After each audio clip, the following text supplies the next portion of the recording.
Bonjour, chers étudiants. Euh, Nous allons, dans le cadre, n'est-ce pas, de séminaires méthodologiques que nous organisions, nous allons désormais organiser à distance, parler aujourd'hui des types de méthodes de collecte de données, de la diversité et des spécificités, n'est-ce pas, géographiques, vous voyez. Et pour cela, nous allons structurer notre intervention en quatre grandes parties. Première partie, quels sont les types et méthodes de collecte de données en géographie? Quels sont les types d'enquêtes et d'entrevues classiquement utilisés? Comment réalise-t-on un questionnaire semi-structuré ou structuré ou ouvert, simplement? Et en quatrième point, comment se fait la codification du masque de saisie pour un déploiement et une analyse efficiente et efficace. Les deux premières parties, les deux premières questions, je vais essayer de répondre et la suite, c'est-à-dire la question 3 et 4, seront donc répondues par M. Njeto, avec qui nous animons ce séminaire méthodologique. Sans plus attendre, je dirais d'entrée de jeu que de la manière la plus large possible, on admet que réaliser une enquête, c'est interroger un certain nombre d'individus en vue d'une généralisation. Il s'agit de contribuer à la production et à l'énonciation je dirais, d'un discours envisagé comme discours collectif propre à un groupe donné, hein, construction qui s'élabore à partir d'un certain nombre de discours individuels. S'agissant donc de la première question, je dirais que les méthodes de collecte de données sont variées et le choix de l'une d'entre elles dépend essentiellement de la nature des objets et des hypothèses retenues. Et pour chaque recherche, il faut concevoir et construire un instrument et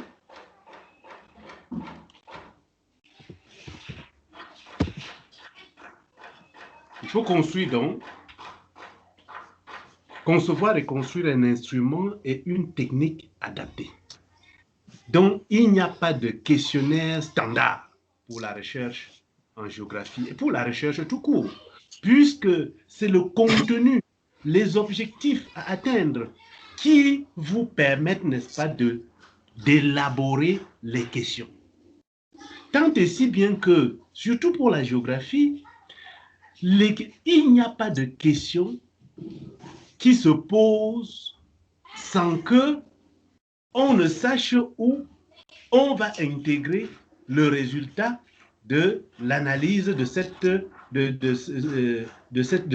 question-là dans le travail. Tout dépend. Vous partez, n'est-ce pas, de vos objectifs, vous partez, n'est-ce pas, de vos questionnements pour élaborer donc un questionnaire qui va permettre, n'est-ce pas, de tirer les éléments de réponse d'autrui, c'est-à-dire des tierces personnes, pour pouvoir donc être à mesure de dire effectivement, je suis, n'est-ce pas, en train de donner des résultats qui puissent être considérés comme des outils d'aide à la décision. Et parmi les méthodes de collecte de données les plus utilisées en géographie, figure ce qu'on appelle l'enquête et l'entrevue. L'enquête et l'entrevue, ce sont des instruments de cueillette qui n'appartiennent en propre à une discipline d'ailleurs. Ils sont largement employés. Ils sont donc largement employés en sciences humaines et en sciences sociales, et plus particulièrement en géographie.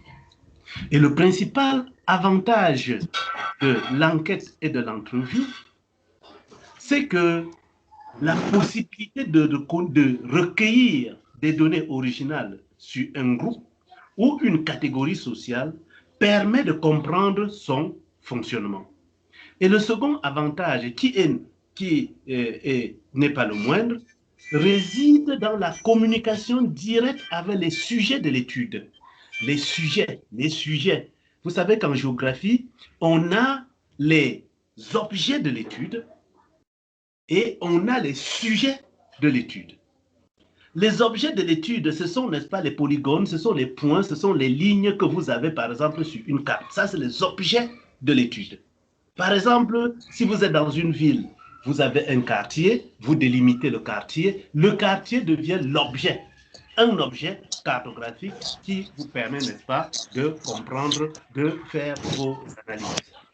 Mais il y a aussi les sujets de l'étude, c'est-à-dire ceux qui connaissent les données, qui ont des informations sur la question et que vous allez solliciter pour pouvoir donc avoir des réponses, je ne dirais pas exactes, des réponses qui vous permettent, n'est-ce pas, de tirer des conclusions utiles, des conclusions efficaces, des conclusions efficientes.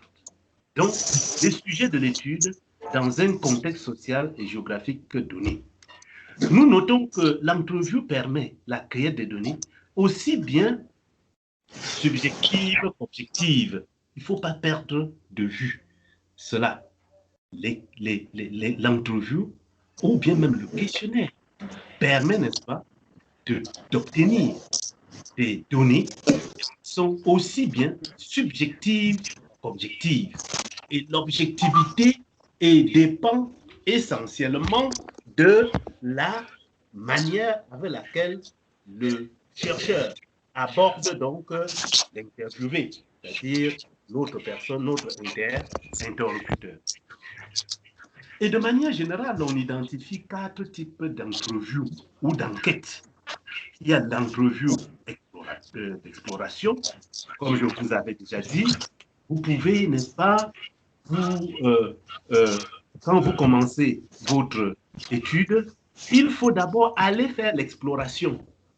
Vous allez, n'est-ce pas, faire le tour, résider, partager, vivre un peu avec, n'est-ce pas, les personnes qui habitent, n'est-ce pas, votre zone d'étude. Et en ce moment-là, vous faites ce qu'on appelle l'exploration. Oui. Il y a aussi l'entrevue, il y a l'informateur clé. Vous pouvez ne pas être capable d'aller rester là-bas, mais vous avez un jeune, vous avez un résident, vous avez un vieux qui, n'est-ce pas, sort de ce village-là ou sort de cette commune-là et vous allez, n'est-ce pas, l'interviewer pour avoir des informations qui permettent, n'est-ce pas, de mieux structurer votre projet. Il y a aussi l'entrevue centrée et l'entrevue par échantillonnage. Voilà, n'est-ce pas, les éléments que nous devrions, n'est-ce pas, retenir pour pouvoir savoir lequel nous devrions, n'est-ce pas, utiliser dans le cadre, n'est-ce pas, de notre étude. Mais les méthodes plus formelles s'appuient notamment sur par questionnaire. Vous voyez, cette méthode est utile et très souple car elle s'adapte facilement aux exigences de la recherche. Vous voyez, le questionnaire est un instrument normalisé dont la structuration et même le contenu sont construits en fonction, comme je l'ai dit tantôt, des objectifs initiaux de la recherche considérée. Vous ne pouvez pas élaborer un questionnaire tant que vous n'avez pas encore bien conçu votre projet de recherche. Parfois, il faut même d'abord concevoir le projet de recherche, concevoir, n'est-ce pas, les résumés des chapitres à produire pour pouvoir donc être à mesure de construire votre questionnaire. Et lorsqu'on a recours à des enquêtes par échantillons,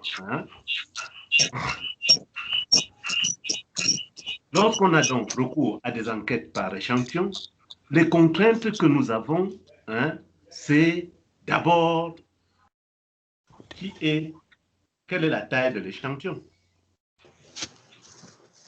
Et pour faire cela, pour, n'est-ce pas, déterminer notre taille de l'échantillon, il faut connaître la population mère.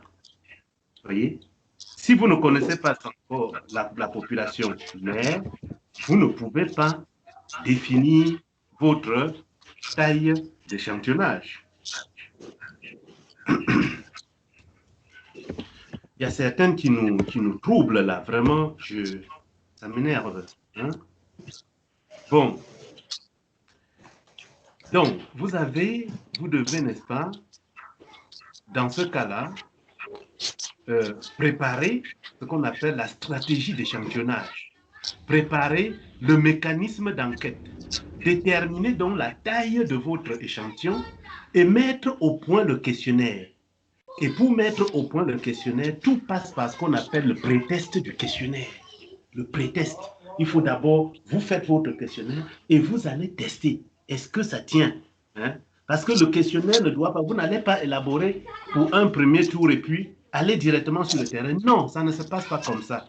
Il faut adapter, il faut intégrer votre questionnaire, n'est-ce pas, dans votre zone d'étude, en tenant compte, n'est-ce pas, des objets de l'étude et des sujets de l'étude. Et vous savez que le sujet de l'étude, c'est celui qui est, n'est-ce pas, qui doit vous donner, n'est-ce pas, des informations. D'où la nécessité, n'est-ce pas, d'élaborer ce que j'ai appelé la stratégie d'échantillonnage, les mécanismes d'enquête. Hein, mécanismes d'enquête. Je fais mon enquête comment? Parce qu'il y a plusieurs façons d'enquêter. Hein. Vous pouvez actuellement, vous pouvez envoyer, n'est-ce pas, avec peut-être Google Form. Hein, vous élaborez votre formulaire et vous balancez, n'est-ce pas, par mail aux gens ou bien par WhatsApp à des personnes ciblées. Hein. Comme vous pouvez dire, je fais mes enquêtes par téléphone. Vous voyez, vous appelez les gens, ou vous allez directement sur le terrain. Il y a plusieurs façons, plusieurs mécanismes d'enquête et il faut être capable de savoir lequel utiliser et pourquoi. Et même, pourquoi pas faire des combinaisons? Vous pouvez faire des enquêtes par téléphone, vous pouvez faire des enquêtes par, euh, par je dirais, par WhatsApp, hein, ou bien par Google Forms, combinées aux enquêtes, n'est-ce pas, de terrain. Hein. Vous avez dans votre échantillonnage, parce que l'échantillonnage doit être également catégorisé. Dans l'échantillonnage, vous pouvez catégoriser, n'est-ce pas, votre population en, par exemple, des administrateurs, en des autorités traditionnelles, en des femmes, en des hommes, en des jeunes, ainsi de suite. Donc, l'échantillonnage doit être, n'est-ce pas, déterminé et catégorisé pour pouvoir, n'est-ce pas, savoir, j'accorde telle proportion, n'est-ce pas, à tel type d'enquête ou bien à tel type de question. D'autres méthodes de collecte de données font appel aux techniques de terrain et imposent notamment des vérifications et des contrôles de validité et de fidélité. Vous voyez, la collecte et l'extraction d'informations à partir des documents cartographiques ou des images satellitales. Vous pouvez d'abord travailler sur les objets avant d'aller interviewer les sujets. Il y a deux choses, hein, les objets que vous pouvez obtenir par extraction sur image satellitale ou bien par réalisation, n'est-ce pas, cartographique personnelle. Hein. Et ces données primaires, outre ces données primaires, il existe des données secondaires hein, produites par d'autres chercheurs ou d'autres organismes publics, ou parapublics ou privés. Hein. C'est le cas, par exemple, des recensements hein, ou des statistiques produites par les administrations que l'étudiant est tenu d'explorer, vous voyez. Et ça, c'est des choses que vous ne devriez pas passer outre dans le cadre, n'est-ce pas, d'un travail de terrain. Il faut donc savoir que pour mener une enquête, il faut d'abord définir les objectifs de l'enquête. Les objectifs de l'enquête, c'est des questions que vous vous posez et que vous voulez, avant de dire que j'ai atteint mon objectif pour cette question, vous avez la réponse à cette question. L'avantage principal de l'enquête est qu'elle permet de recueillir des données de nature très variée. Vous voyez, de nature très variée. Et c'est à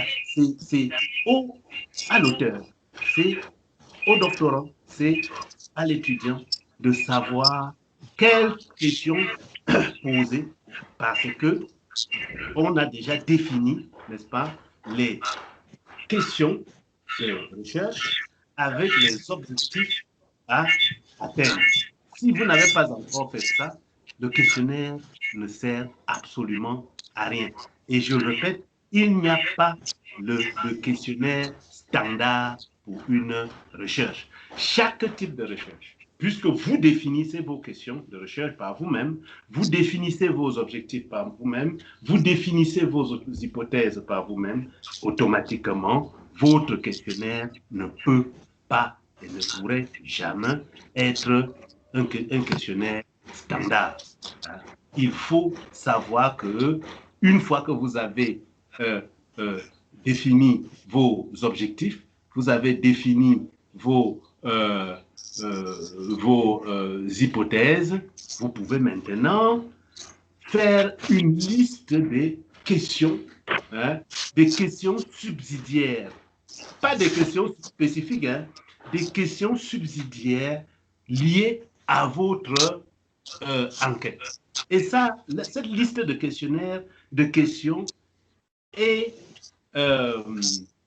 proportionnelle à la liste des est proportionnelle, n'est-ce pas, à la liste, n'est-ce pas, des questions qui sont dans votre questionnaire. Et il faut savoir que vous ne devriez pas, n'est-ce pas, poser une question qui n'a pas de place dans dans vos résultats. Voilà. Il faut établir cette corrélation entre le contenu de mon travail et les questionnaires que je vais poser. Voyez, parce que poser des questions qui n'ont rien à voir avec votre recherche, avec vos résultats, c'est en fait perdre du temps et en même temps, ça risque, n'est-ce pas, vous perdre. Donc, il faut faire très, très attention. Le questionnaire s'élabore immédiatement à la fin, n'est-ce pas, de la conception du sujet de recherche. Et vous savez comment on conçoit, n'est-ce pas, un projet de recherche. Voilà donc, grosso modo, ce que je peux dire pour cette première partie qui était constituée de deux questions principales. La deuxième partie sera donc tenue par M. Ndjeto, à qui je passe la parole, et il sera donc question de vous montrer comment on élabore un questionnaire, comment on le saisit, on dépouille, on saisit, et comment, n'est-ce pas, on peut vraiment analyser. Bon, peut-être que la partie analyse ne sera pas faite aujourd'hui, ça pourra, n'est-ce pas, faire l'objet d'un autre séminaire quand nous aurons, n'est-ce pas, programmé. Monsieur Ndjeto, vous avez donc la parole.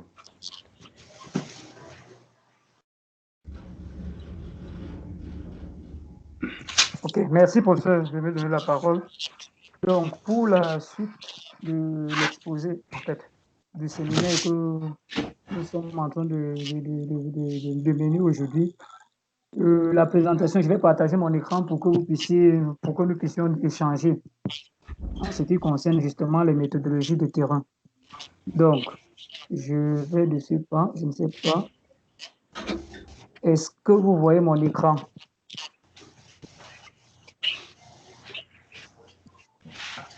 Est-ce que vous voyez mon écran? Non, pas d'accord.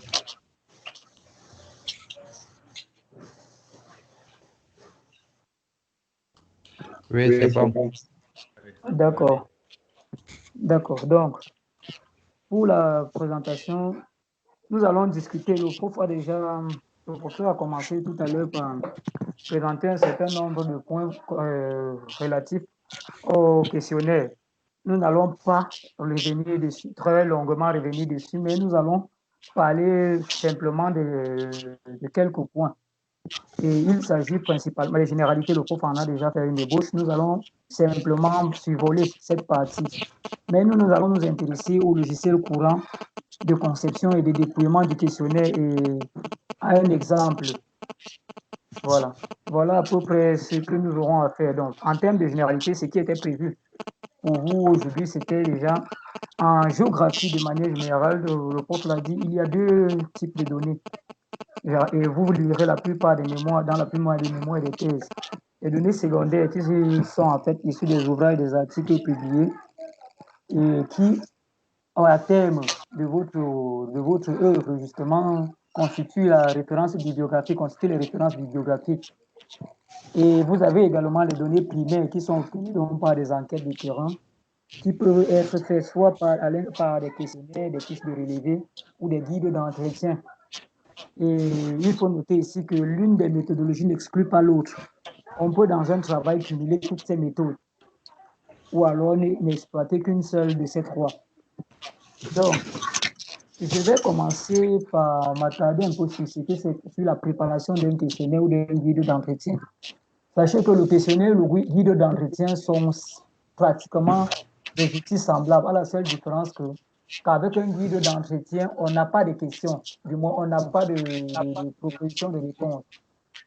Donc là, on attend tout de l'enquêteur, alors qu'avec un guide, avec un questionnaire, on a déjà un certain nombre, une certaine base sur laquelle on évalue l'enquêteur. Le guide d'entretien, lui, la contrainte, c'est que le guide d'entretien est un peu plus difficile à dépouiller qu'un questionnaire. Mais le questionnaire, par contre, est plus difficile à élaborer qu'un guide d'entretien. Donc, voilà un peu des petites nuances qu'il faudrait savoir. Et pourquoi est-ce qu'un questionnaire est plus difficile à élaborer? Simplement parce que l'élaboration du questionnaire nécessite de prendre en compte un grand nombre de variables et quelquefois même de le tester avant la phase de collecte de données sur le terrain. Donc, pour la préparation d'un questionnaire, déjà, le prof a insisté sur l'objectif du questionnaire. Que veut-on évaluer? On ne conçoit un questionnaire que pour évaluer quelque chose ou alors pour observer un phénomène précis. Et donc, il serait un peu absurde de dire qu'on a fait un questionnaire alors qu'on n'a pas d'objectif à atteindre. Et donc, le prof a également dit qu'il n'y a pas de questionnaire standard, compte tenu du fait que chaque étude a ses objectifs, ses hypothèses, et bien chaque questionnaire a également ses objectifs et ses hypothèses. De ce fait, donc, la conception du questionnaire, au-delà de l'objectif, il y a la cible du questionnaire. Et ça, c'est une question fondamentale, l'échantillonnage. Je vous ai mis un lien à la suite. C'est un lien qui renvoie vers une vidéo YouTube. C'est vrai, c'est une vidéo en épidémiologie du professeur Thierry Ancel, mais cette vidéo va vous détailler, du moins, c'est une vidéo qui dit environ 45 minutes, mais qui vous donne, qui fait le tour sur les méthodes de sondage disponibles et les conditions d'application de chacune de ces méthodes de sondage. Et dans cette méthode, il détaille par exemple ce que c'est qu'une population source, une population cible. C'est quoi les critères inclusifs, exclusifs pour le choix d'un échantillon? C'est quoi même ces méthodes d'identification des enquêtés?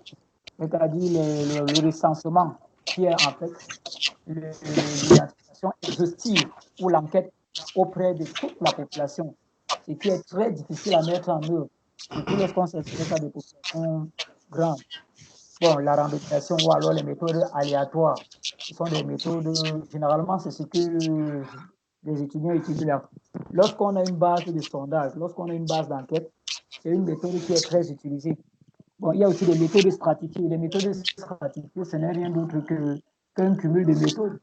On entend par là une méthode qui peut s'appuyer sur plusieurs critères. On peut, à partir d'une méthode, je vais prendre un cas précis, on peut vouloir évaluer la scolarisation dans une commune en particulier.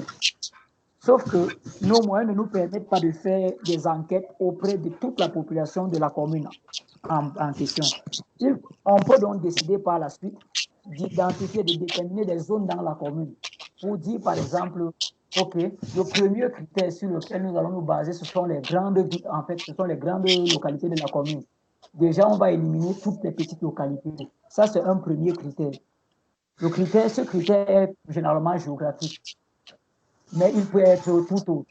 Ensuite, on va donc prendre la base de ces grandes localités de la commune et déterminer, puisque même jusque-là, la taille de la population sera, donc on peut donc dire, on va s'intéresser uniquement aux populations de 10 à 20 ans. Ça, c'est un deuxième critère. Lorsqu'on associe donc plusieurs critères d'échantillonnage, on parle donc d'échantillonnage stratifié. Donc, il y a également le mode d'administration du questionnaire. Tout à l'heure, le prof parlait, on peut administrer des questionnaires par Internet, on peut administrer par téléphone, on peut administrer physiquement. Tous ces mots doivent être définis lorsqu'on prépare un questionnaire. Et cela a des implications, étant donné que si vous décidez d'administrer le questionnaire par un canal ou par un autre, peu importe, le canal que vous aurez choisi pour administrer le questionnaire va déterminer l'outil que vous allez utiliser pour préparer le questionnaire en question. Donc, nous avons le contexte social et culturel qui peut induire la traduction du questionnaire. Si on va, par exemple, on est d'expression, on s'exprime en français, on conçoit son questionnaire en français pour administrer à une population qui n'entend pas ou qui ne parle pas français, on aura du mal, on aura des difficultés à avoir des réponses justes. Donc, le contexte social et culturel dans lequel l'on souhaite administrer le questionnaire est également déterminant lorsqu'on prépare un questionnaire. Et il y a une phase très importante qui est le prétexte du questionnaire. Le prétexte du questionnaire permet de prendre en compte et d'insérer dans le questionnaire définitif les variables qui, au départ de l'étude, n'avaient pas été prises en compte. Et juste pour conseil, il est possible de baser un questionnaire, de se baser sur un questionnaire existant. Simplement, si vous voulez travailler sur la scolarisation, il y a déjà des études qui ont travaillé sur la scolarisation. Vous pouvez rechercher des questionnaires et des fiches d'enquête qu'ils ont utilisées pour voir comment adapter à votre contexte. Et les données de localisation et illustration peuvent s'avérer indispensables. Dans quelle mesure? Si vous faites une enquête auprès des ménages, par exemple, il peut être indispensable d'insérer les données de localisation parce que les ménages sont localisés dans l'espace.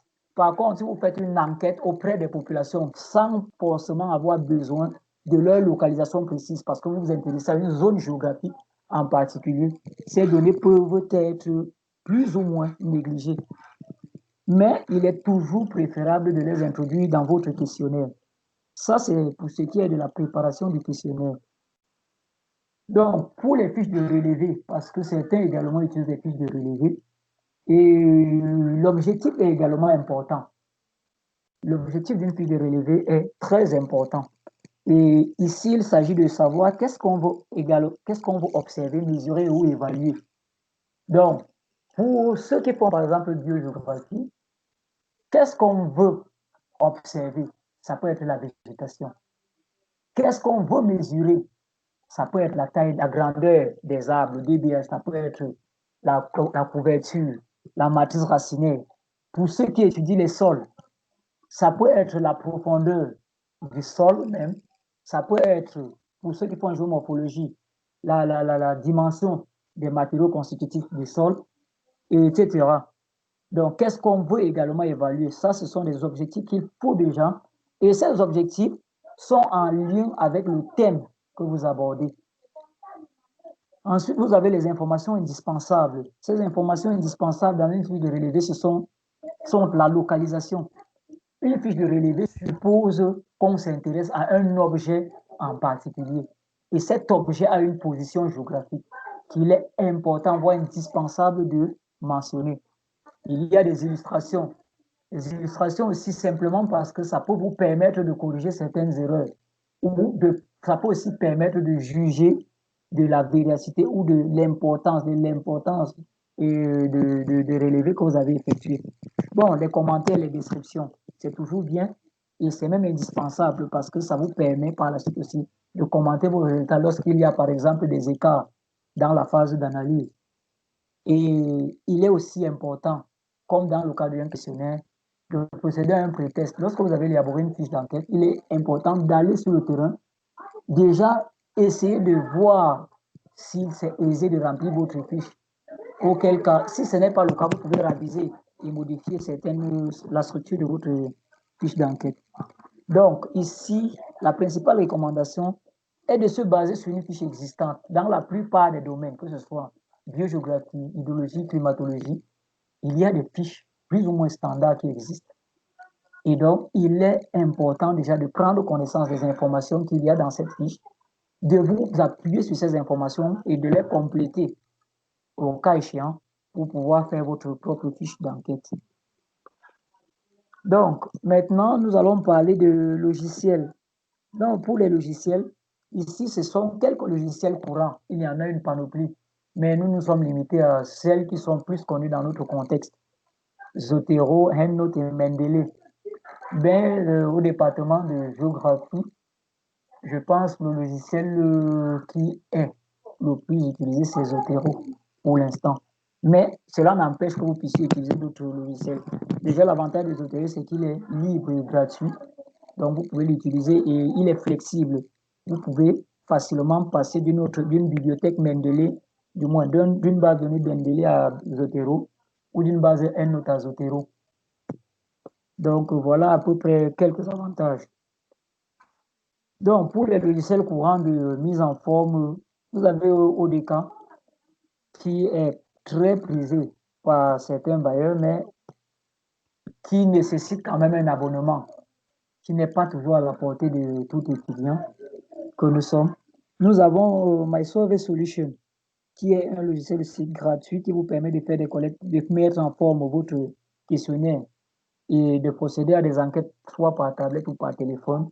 Vous avez QField qui vous permet cette fois-ci de mettre en forme un questionnaire sous forme de base de données géographiques et de procéder à des enquêtes.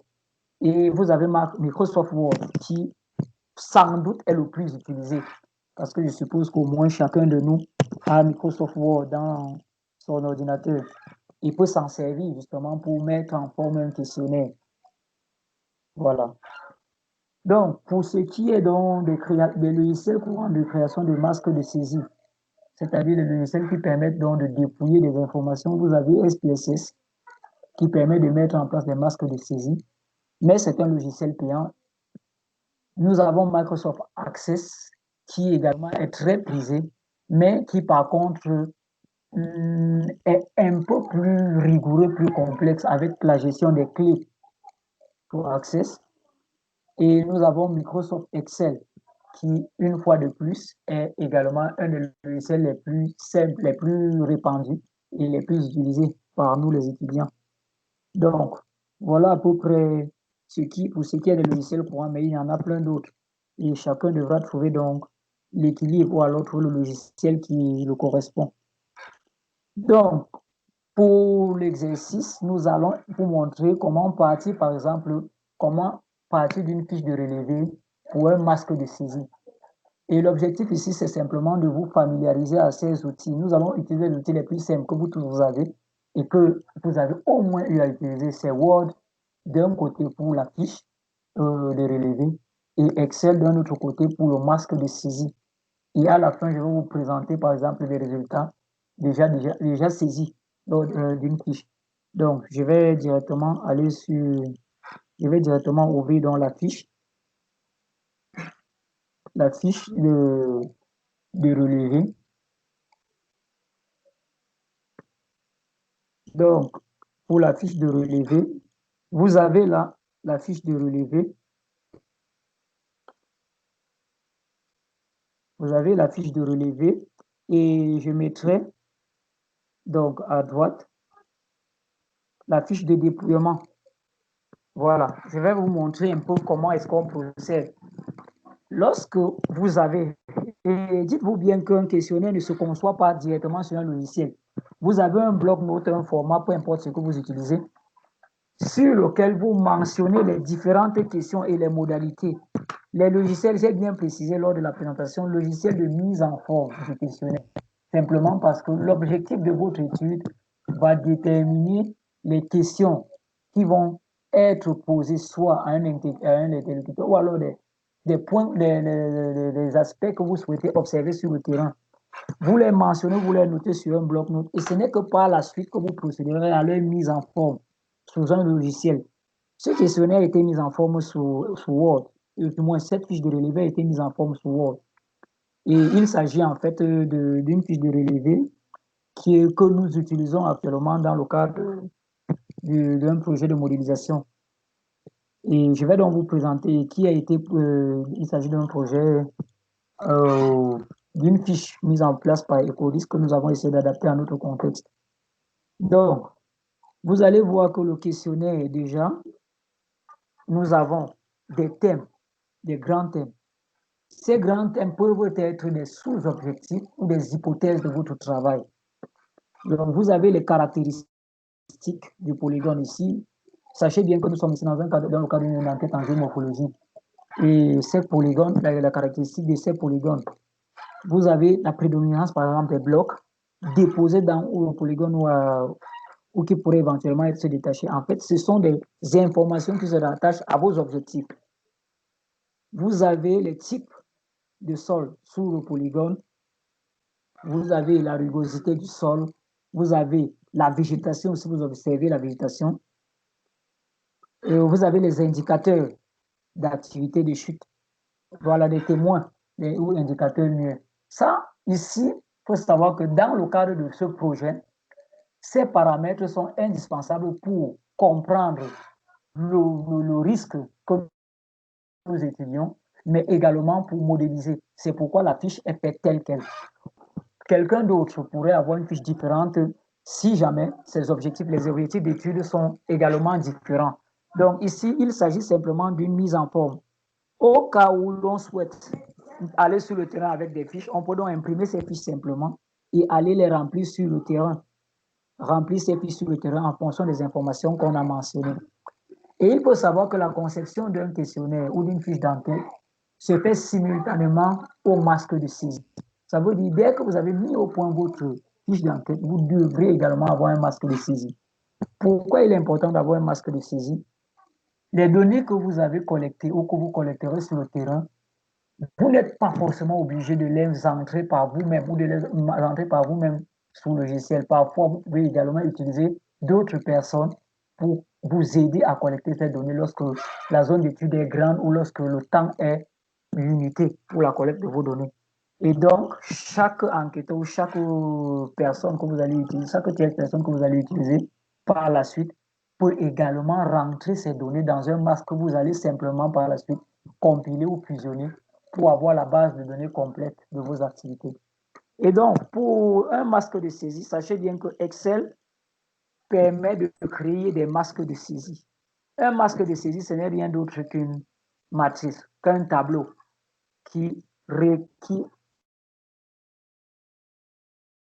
dans lequel on est en colonne information de votre fiche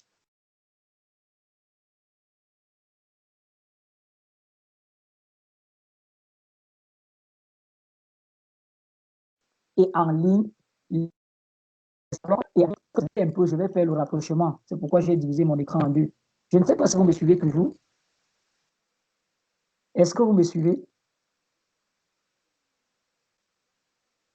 Oui, avec quelques coupures de temps en temps, mais ça va. D'accord, d'accord. Donc, ce que je dis, je vais faire donc le rapprochement entre la fiche de relevé et le masque de saisie pour que vous puissiez avoir, en fait, savoir ou avoir une idée de la manière dont il est intéressant de concevoir un masque de saisie. Lorsque je disais qu'en ligne, vous avez les informations recherchées en colonne comme ceci, les informations de la fiche. Regardez, nous commençons par exemple par la date. Ici, dans notre fiche de relevé, nous avons la date. La date devient une information en colonne.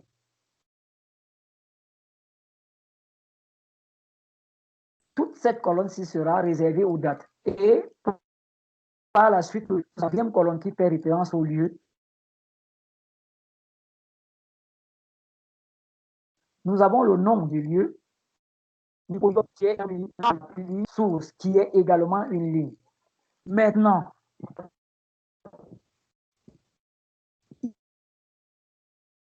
on peut un grand nombre d'échantillons. Il a donné soit pour limiter, il est nécessaire d'introduire dans la fiche de déploiement un certain nombre de contraintes à la saisie.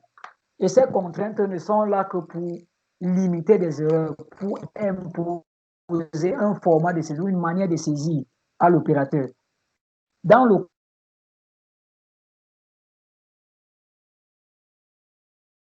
cadre de ce masque de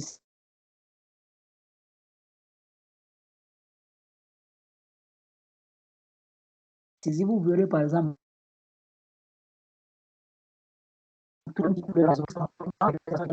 comment est-ce qu'il faudrait saisir l'information, c'est-à-dire commencer par le jour, le mois et l'année.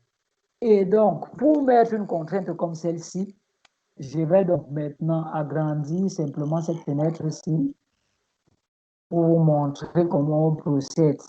Ce n'est pas compliqué.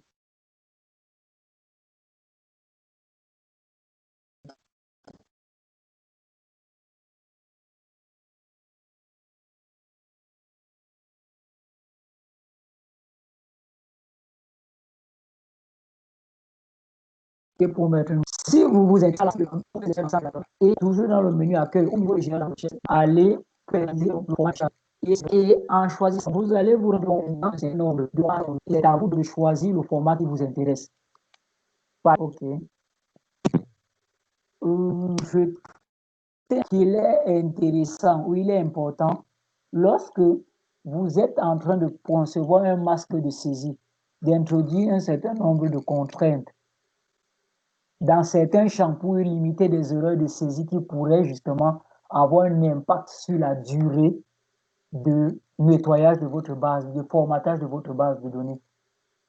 Et donc, l'une des contraintes, je recommence et j'espère que la connexion a été rétablie. Est-ce que c'est le cas? Oui, ça va. Ok. Je disais donc, l'une des contraintes que vous pourrez introduire, regardez un peu cette colonne date, sur cette colonne date. Au niveau de la colonne date, vous pouvez introduire, vous pouvez saisir par exemple jour, mois, année, mois, jour, ainsi de suite. Vous pouvez introduire une colonne et pour introduire une contrainte ici, ce n'est pas sélectionner l'ensemble de la colonne dans laquelle vous saisirez ces dates et par la suite aller dérouler le menu. Sous le menu accueil, vous allez avoir général par défaut dans cette partie nombre. Donc, c'est une sorte de formatage du nombre et simplement aller à plusieurs autres formats. À partir de là, vous pourrez avoir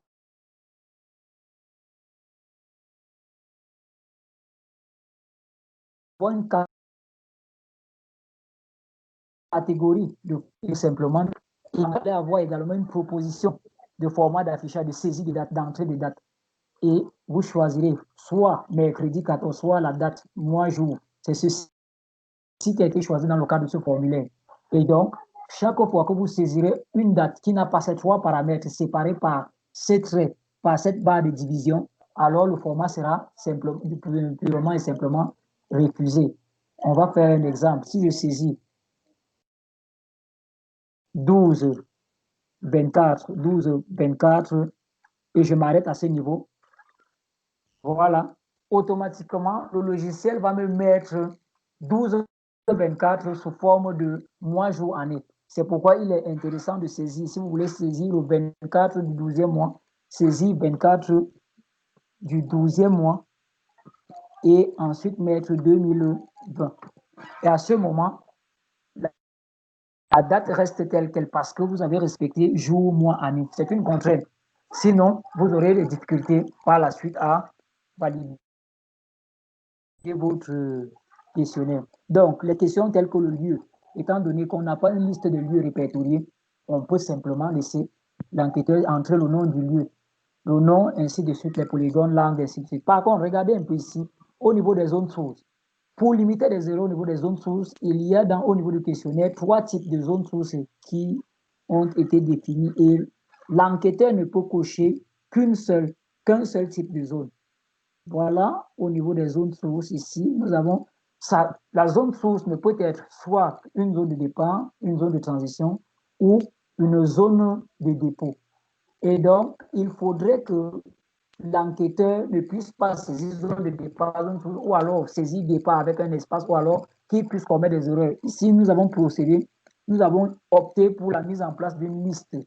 Et donc, cette colonne, vous verrez, ici, l'enquêteur ne peut rien saisir parce que s'il saisit source, par exemple, et qu'il valide, l'entrée n'est pas valide parce que l'utilisateur a restreint donc le nombre de valeurs qui peuvent être saisies. Et donc, il vous suffira par la suite. Ici, toutes ces colonnes, ce sont des colonnes, des listes. Il vous suffit de dérouler et de sélectionner la zone qui correspond à celle que vous avez observée sur le terrain et remplie et renseignée dans votre fiche de collecte de données. Donc, comment est-ce qu'on met en place une liste? Pour mettre en place une liste, il faut déjà créer une autre feuille à côté de celle de déploiement qui va contenir les modalités de la liste. Vous voyez ici, nous avons zone source et nous avons les 3 modalités de la zone source qui n'ont pas été inventées, mais qui proviennent simplement de ce fichier-ci. Zone de départ, zone de transition et zone de dépôt. Ce sont donc ces données qui ont simplement été saisies dans cette zone que nous appelons, dans cette feuille que nous appelons liste. Et donc, par la suite, vous venez sélectionner soit la colonne concernée. Et donc, ici, venir définir donc, à partir des données, vous allez définir les conditions de validation de votre, de votre cellule. Donc, données, et vous définirez les conditions de validation. Et à partir de cette fenêtre de validation de données qui apparaîtra, vous allez dérouler l'outil autorisé ou permission pour ne retenir que pour définir une liste. Et à partir de liste, vous allez donc aller dans source. Vous allez cliquer sur la petite icône source et simplement aller dans la sélection pour sélectionner toutes les valeurs qui sont autorisées au niveau de la source. Une fois que c'est fait, vous rentrez à cet endroit et vous dites simplement valider. Et vous allez voir que la nouvelle case qui était libre actuellement n'obéit plus qu'à une liste de questions, à une liste de conditions. Sachez simplement que cette liste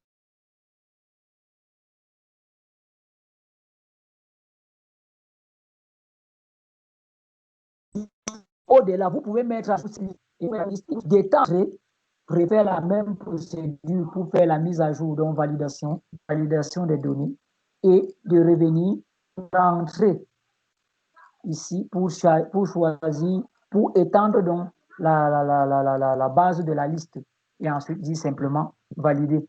Et donc, votre cellule automatiquement devient une cellule de liste.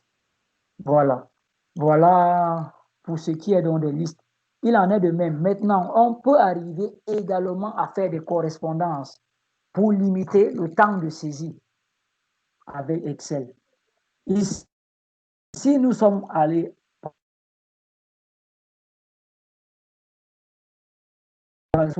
la zone de départ pour les implications. C'est par exemple le cas avec les types de roches. Au niveau des types de roches, nous avons défini un ensemble dans la fiche de collecte de données que je viens préciser ici.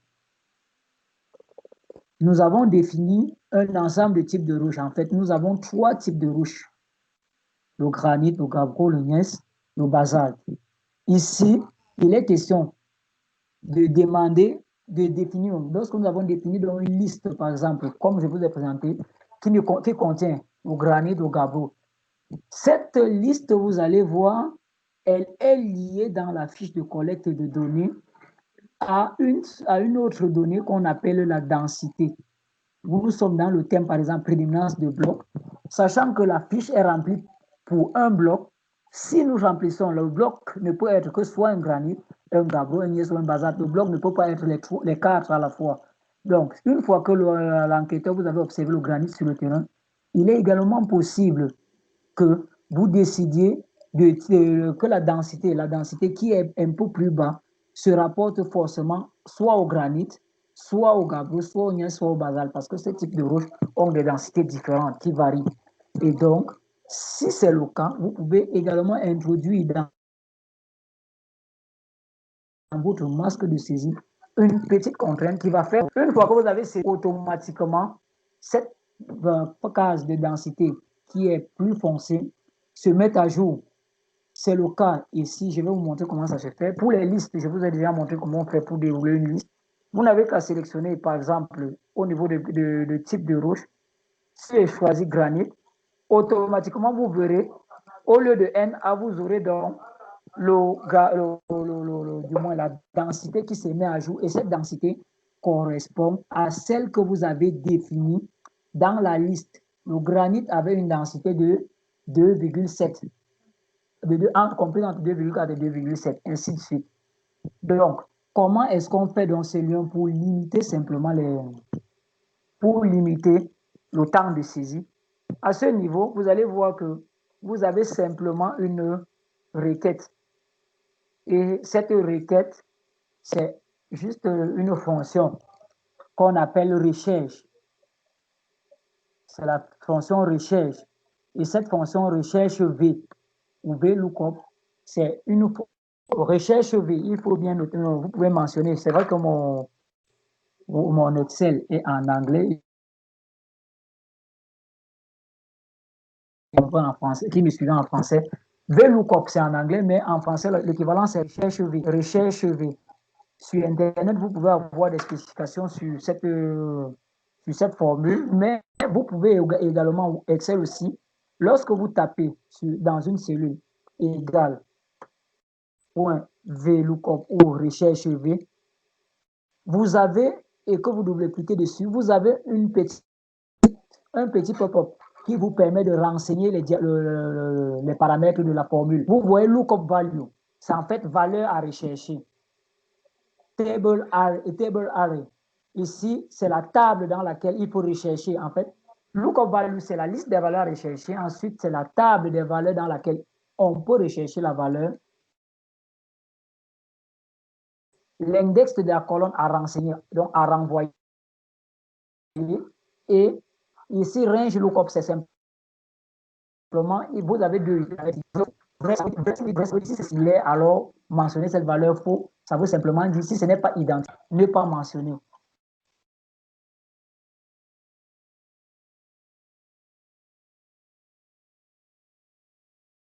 Et dans le cadre des équivalences, généralement, pour vous montrer, dans VLOOKUP, donc je quitte, j'ai mis false, ça veut simplement dire que lorsqu'ici c'est granit, alors là, ça doit me donner la densité unique du granit. Donc vous avez dans Word ces différents paramètres qui vous permettent de rechercher. Si vous avez des difficultés, il y a Internet qui propose également une grande catégorie de mots, qui propose une description détaillée avec des exercices, parfois des vidéos, pour ce genre d'indicateurs qui vous permet justement d'améliorer. Et donc, pour les nous avons utilisé. Mais dites-vous bien qu'à partir de cette outil validation, vous pouvez introduire un maximum de requêtes.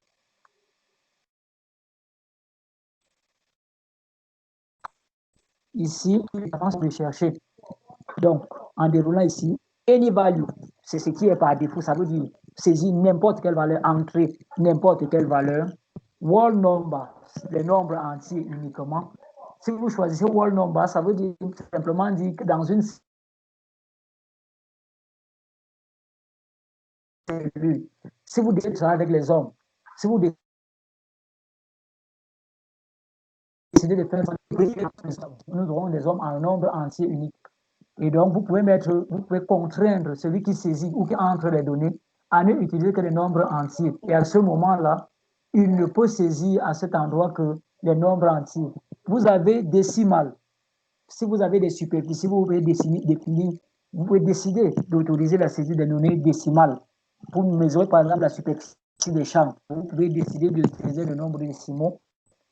Vous pouvez décider également d'avoir des listes, c'est ce que nous avons fait tout à l'heure, des dates. Si tout à l'heure, au lieu de définir, j'avais mis une contrainte date beaucoup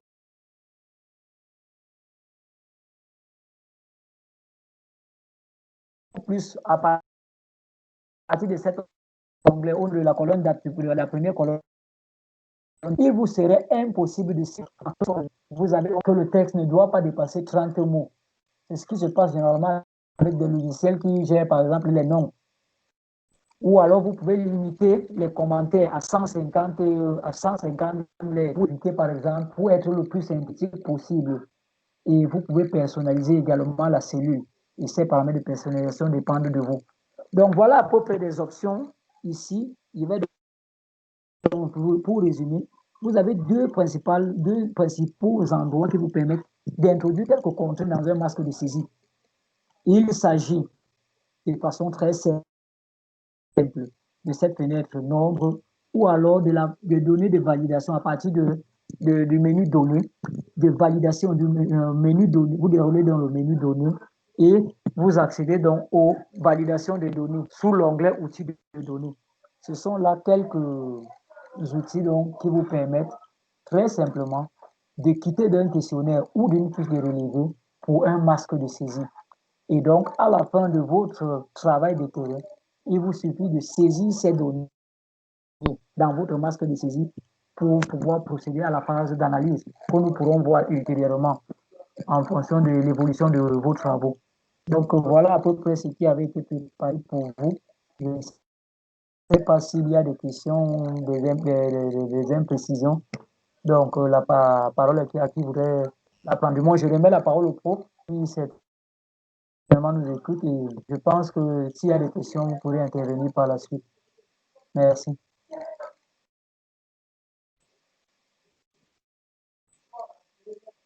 Professeur. Professeur.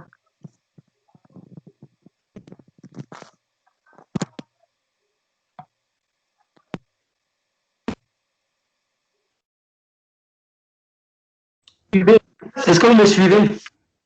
Oui. Allô? Vous me suivez? Oui, oui, professeur, je vous suis. Je dis qu'il nous reste 3 minutes. Les étudiants peuvent aussi poser leurs questions dans la zone conversation. Hein. Tout à fait. On n'est pas obligé d'avoir les réponses aux questions immédiatement maintenant, surtout que vous allez faire aussi vos exercices avant de trouver des difficultés et nous les remonter. Bon, vous pouvez aussi déposer dans le groupe WhatsApp des doctorants. Et je crois que ce serait bien qu'on respecte aussi notre temps. On a dit 1 heure, on a commencé à l'heure et on doit également arrêter à l'heure. Mais ça ne veut pas dire que vous n'avez pas à poser des questions. Je dis bien, vous pouvez poser vos questions dans la zone conversation qui est dans ce groupe-ci. Hein, vous regardez là, vous allez voir conversation. Et je présume aussi que vous ne pouvez poser des questions que si vous vous êtes exercé. Vous avez connu un blocage. Et donc, il serait plus indiqué que vous vous essayez avant de nous poser des questions. Vous pouvez poser des questions soit dans le groupe, ici directement, soit dans notre groupe WhatsApp. Là, on va essayer de répondre. Je vais arrêter l'enregistrement et essayer de télécharger. Si c'est téléchargé, je vous renvoie dans le groupe pour que vous partagiez à d'autres étudiants qui n'ont pas pu se connecter. Je pense que si nous fonctionnons comme ça, ce sera plus opérationnel, plus efficace dans le cadre, n'est-ce pas, de ces séminaires méthodologiques. Je salue toutes les personnes qui se sont connectées, mais il me semble que toutes personnes connectées, ce sont des personnes que j'ai moi-même invitées. Attends, je regarde.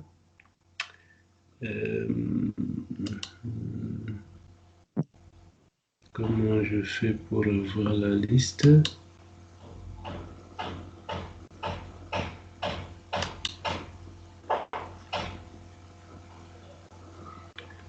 Donc, en fait,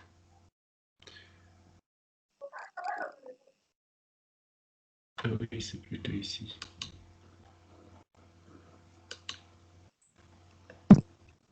Oui, je crois que les personnes qui sont là sont des personnes que j'ai invitées.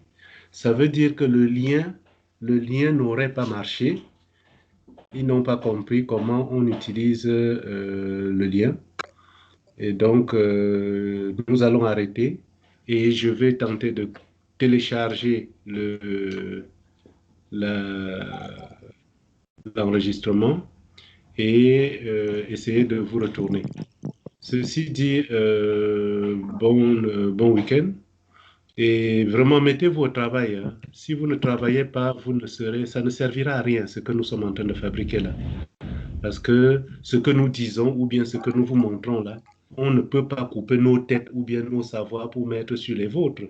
À vous de vous exercer, de travailler pour pouvoir être à mesure d'utiliser tout ce que nous disons là. Voyez. Nous, ici, dans notre groupe, on dit le secret, n'est-ce pas, de garder une information, c'est de la partager. Hein. Ce que nous venons de vous raconter là, ça n'a rien enlevé sur nous. Vous voyez, ce n'est pas de l'argent. Parce que si vous sortez 50 francs, vous donnez à quelqu'un, vous ne l'avez plus dans votre poche. Mais une information, une technique que nous partageons avec vous, parfois même c'est quand nous sommes en train de partager là qu'on apprend davantage. Vous voyez? Donc, c'est faire ce genre d'exercice, pour nous-mêmes, c'est bénéfique.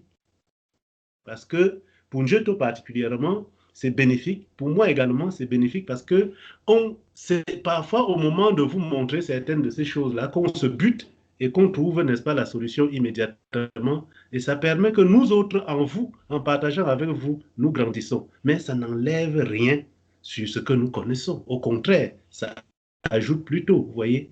Donc si nous prenons ce temps-là pour partager tout ça avec vous, ne croyez pas que c'est parce que nous perdons notre temps ou bien c'est parce que nous sommes avares. Non, c'est parce que nous savons que en partageant avec vous, nous ne perdons